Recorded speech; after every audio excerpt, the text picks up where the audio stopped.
Manni, sendu boltann.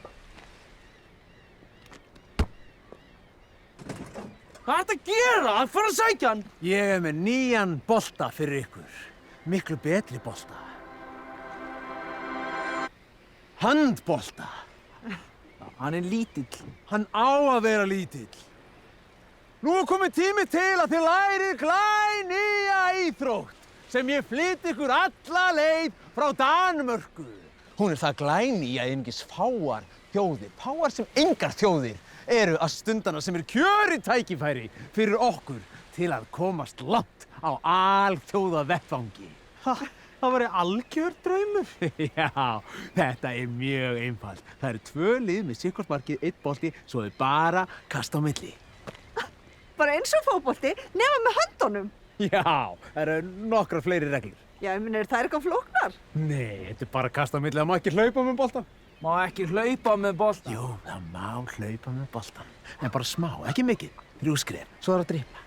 Já, þannig maður drippla boltanum, hleypur í áttamarkinu, drippla boltanum, Nei, grípur, dripla, grípa, má ekki dripla aftur og dripla tvisvar, þá er tvígrip. Veitu, hann maður tekur boltann, drippla hann og svo skora maður. Nei.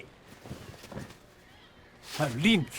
Það er fullt af línum hérna úr öðrum íþróttum. Ekkert vera að pæla í þeim. En þessi hérna lína, hún er mjög mikilvæg. Það má ekki hlaupa yfir hana. Það má hoppa yfir hana, en ekki lenda hinum megin við hana með boltan. Þýðir punktalínan ekki það sama á hin línan? Nei, hver á ein lína er sérstök með sérstaka merkingu. Punktalínan þýðir bara að þessi hérna lína er alveg að koma. Svo er líka miðlína og hringlína. Já.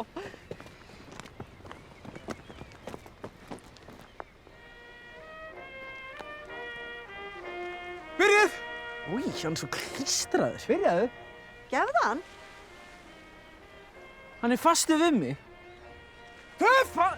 Ha? Þú getur ekki haldið endalasta boltanum og hafa töff. Já, þú ert við höfum að kasta hann svona milli liðsins okkar, eða ekki? Akkurat, nema ekki mjög lengi, þá er töff. Já, en hvað má ég þá vera lengi með boltan? Það er bara misjafnt. Það fer bara eftir í hvernig dómarunum líður, hvort hann sé fara að leiðast eða svoleiðis. Býtu, engin skotklukka eða eitthvað svoleiðis? Nei, þetta er bara svona geðþátta ákvörðun dómarans.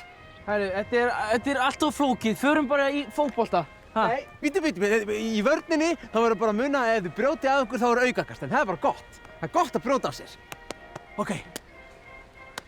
Nei, Rauðvíkur! Rauðvíkur, já, ef þú hleypur á hann með boltan, þá fær hann aukakast. Nema hann standinn í teikn, þá fær þú víti. Já. Má þetta hérna? Nei, ekki nema sem við hendina niðri. Ef hann er með hendina uppi þá eru 2 mínútur. 2 mínútur? Já, fer út af í 2 mínútur skammast þín. Já, bara svona eins og rauðaspjaldið. Já, einmitt, nema ef þú fær ekki rautt spjald nema þú sért að skammast þín í 3. skipti. Já, þannig að það er ekkert gult spjald. Jú, það er gult spjald. Það bara tengist ekkert rauða spjaldi. En hvað þýðir þá gula spjaldið? Hvað þýðir gula spjaldi? Það er bara, ef þú fær gult spjald, þá bara segirðu unskul og þá var allt í lagi. Ok, byrjum bara. Hvað er svona handboltaleikur langur? 2:30. Ok, svo klukkutími? Já, það getur tekst alveg í svona 2 tíma eða fyrir eftir hvað dómarinn stoppar leikið mikið. Já, og hann stoppar hann þegar eitthvað brýtur. Já, nei, bara í lokin eða mjög jafnt, eða þarf að skúra. Já, ég skil ekki, hvenær stoppar hann leikinn? Misjafnt, það er gett þetta ákvörðun.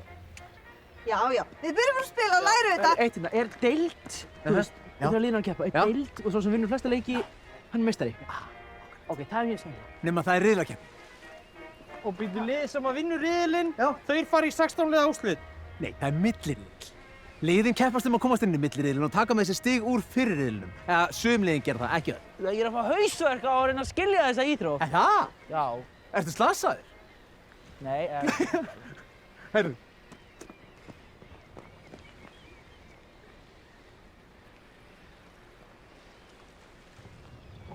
Hvað er þetta?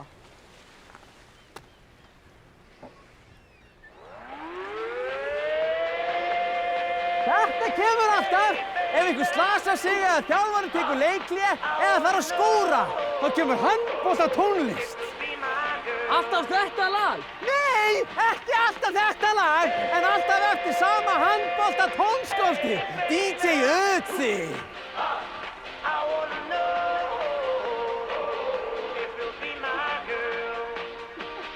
Ég sagði hvort það verður skemmtilega.